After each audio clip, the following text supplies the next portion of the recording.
नमस्कार. नमस्कार. तुमचं नाव आणि पत्ता सांगा. सुदाम बागुतर आता जे बघतोय आपण साधारण किती गाय आहेत आपल्या? आता सध्या 4 गाय तेवढी एक माहिती पडेल. 4 गाय आहेत. आणि मिल्क चार्जर चालायच्या आधीचं तुमचं गोठा आणि आताचं जे गोठ्यातली परिस्थिती, तर काय वाटतं? लय बदल झाले. काय काय बदल?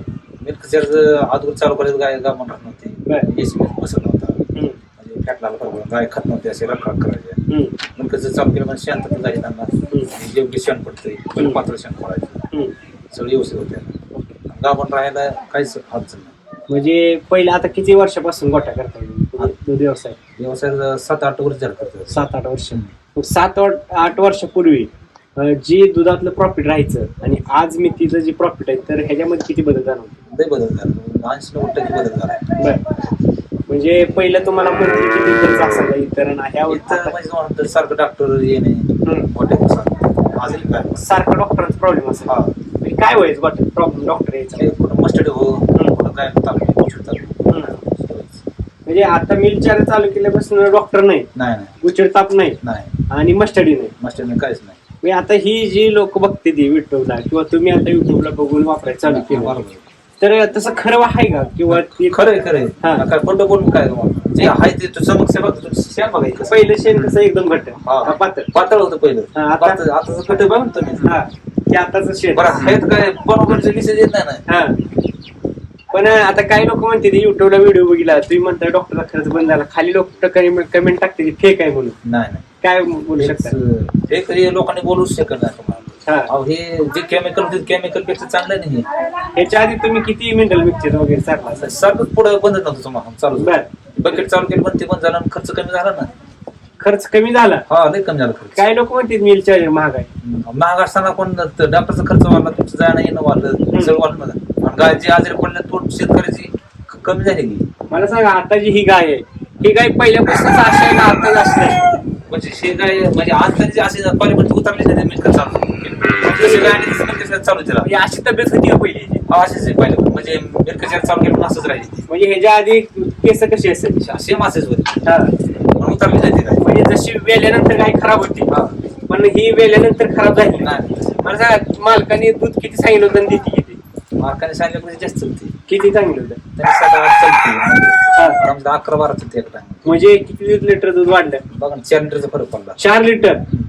म्हणजे जर समजा आपण पकडलं तर दिवसाला 4 लिटर म्हणलं तर खर्च किती, उत्पन्न किती वाढलं?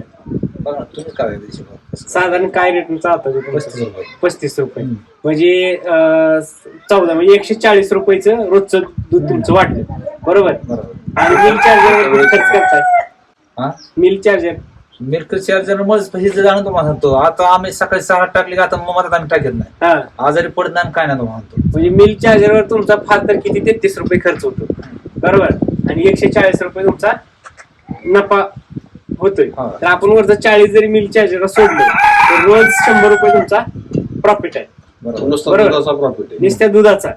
आणि जर गायचा पकडलं तर एकंदरीत म्हणजे भाकड काळ किंवा गाप न जाण्याचा वगैरे. तर काय सांग, शेतकरी काय गोट हे बंदच केलं. बंद केलं कशा पाहिजे? गाय गाव भाकड काळ मात्र जातो ना, गाय लाखाची गाय आणायची इकडे 20-25 लागली. का बंद? गाय गाभण नाही राहिलं, दूध नाही निघले. आता तुमच्यात तशी परिस्थिती झाली लय जाण्याची झाली. बर. म्हणजे गाय लाख रुपये आणायची 20,000 विकायची, 20-25 विकायची. गाप जात नाही म्हणून. गाप जात. मला सांगा, आता जर तुम्हाला मिल्क चार्जर मिळालं नसतं तर तुमची काय परिस्थिती असते? तुम्ही समोर बघता बचाडा कसा आहे तिकडे बघा तुम्ही. जबरदस्त आहे. मग आता तुम्ही जर मिल्क चार्जर वळाला नसता किंवा चाललं नसतं, असे गोट बंद झालं असतं. काय बोलताय? मग काय 100% आज मी कोण गॅरंटी देऊन सांगतो बंद झालं असतं. मोबाईलची बॅटरी कशी टून करते, मिल्क चार्जिंग होते आला चालू केलं. मिल्क चार्जर चाललंय, गाई चार्जिंग. ओके. म्हणजे तुमचा जे अनुभव आहे ते एकदम जबरदस्त आहे. मला सांगा, आता जी ही गाय आहे त्या आणि इतरांच्या गाय आहे त्या दोन्हीतला काय डिफरन्स जाणवतो तुम्हाला? फरक आता ते आमची डेअरी चर्च होती, तुमची गाय बरोबर त्याच टायमाला त्याच वर्षाला कसं काय येते. म्हणजे वर्षाला येत होतं. राईट, त्याच महिन्यात येते तुम्हाला सांगतो. बरं. शेकडे 3 सुद्धा होत नाही. म्हणजे जे आपण म्हणतो दुग्ध व्यवसायातला पहिला नियम तर काय असेल तर गाय वेळेवर काप झाली. गाय 91,000 घेत होती, ती स्वतः जेव्हा फेडली ती तब्येत फेडली आणि पदर कासत नाही त्याला. म्हणजे उचल घेऊन मग तब्येत स्वतः फेडली. म्हणजे कॉन्स्टंट दूध दिल्यामुळे राम सर म्हणते की तुम्ही दूध व्यवसाय करता आता काय गायांचं काय होतं, पहिले 2 महिने जास्त दूध देतात, पुन्हा एकदम कमी 7 महिने कमी येत नाही गाई आमची. 7 महिने लागून म्हणजे लावल्या म्हणजे गाप गेल्यापासून 7 महिने. 7 महिने चलते. इतरांचं कसं असतं? इतरांचं लगेच लावली गाय कमी येणार, लगेच 2 लिटर 4 लिटर 5 लिटर. मला सांगा त्याला जर आपण बेनिफिट पकडला तर किती होईल? फक्त आम्हाला ते म्हणजे 3 महिने फक्त आमचं दूध बंद राहते फक्त. म्हणजे आपण आठवड्याला आठवलेलं फक्त ते आठवलं जसं नर्सरीकडे दिले तसं तेवढं त्याला आठवलं लागणार ना. बरोबर. आता पुढच्या यासाठी पण मला सांगा जोपर्यंत मी आठवत नाही तोपर्यंत दूध चालत मिल्क चार्जर दिले आणि मी जनरल मिल्क मिनरल मिक्सर दिले पुढे चाललं काय काहीच फायदा नाही. आता आपलं मिल्क चार्जर तर बघितलं तर 370 रुपये किलो आहे, बाकीचं 100 रुपये 150 रुपये किलो आहे. तर काय वाटतं मला? 100-150 तुम्हाला होतं ते आपलं महाग वाटतंय, भरपूर ते किती फायदा किती होतोय म्हणजे गोठ्यावर वापरायच्या आधी महाग वाटतंय आणि वापरल्यावर फायदा देतोय. बरोबर. तुम्ही शरीराची जड बघते कसं. आता ही जी जर बघितली ही काय तेल लावलंय काय कोणी तेल लावलं हे चमकते कशाने? मिल्क चार्जर चमकते मिल्क चार्जर मला महिन्यामध्ये आम्ही टाकतच नाही. हा महिना हिला किती दिवस झालं दूध नाही? महिन्याचा मला कोण म्हणाल विश्वास ठेवलं बघा दोलेच नाही त्याला. ह्याला जर म्हणलं तर लोक म्हणाल मागच्या आठवड्यात कारण शेणच गट भरणार कुठं ती. आता ही जागा बघा, हे जनावरांचं कुठंही असं घाण नाही किंवा हे झालं नाही. आणि विशेष बघा की माशा कुठे दिसते ते माशा बघा पण दिसते काहीच गोठ्यात वास नाही काय नाही. पहिलं कसं असायचं गोठ्यात? पहिलं चिडचिड तुम्हाला तशी सळ थोडे उडायचे ती गाय तिकडे संडास केली शेजा यायचं आणि गोठ्याचा वास कसा असायचा? वास आता शेणाचा वास येत होता पहिला, आता शेणाचा वास येत नाही. म्हणजे वासही बंद झाला नाही. म्हणजे आपल्या गोठ्यातलं 100% प्रॉब्लेम सॉल्व्ह करा असलं तर मिल्क चार्जर दिलं पाहिजे. प्रत्येकाने कुठल्याच गोठ्यावर चारायला पाहिजे. जरा गाय करायचे नाही, तुम्ही शेळ्या चारा कोंबड्या चारा कशाला चारा. तुमचा एक बैलाचा अनुभव बैल तसा लय फरक पडला पाहिजे. काय झालं आता? पहिले आम्ही चालू होतो, पहिले तब्येत सुधारले पोरपती खायला लागला ते.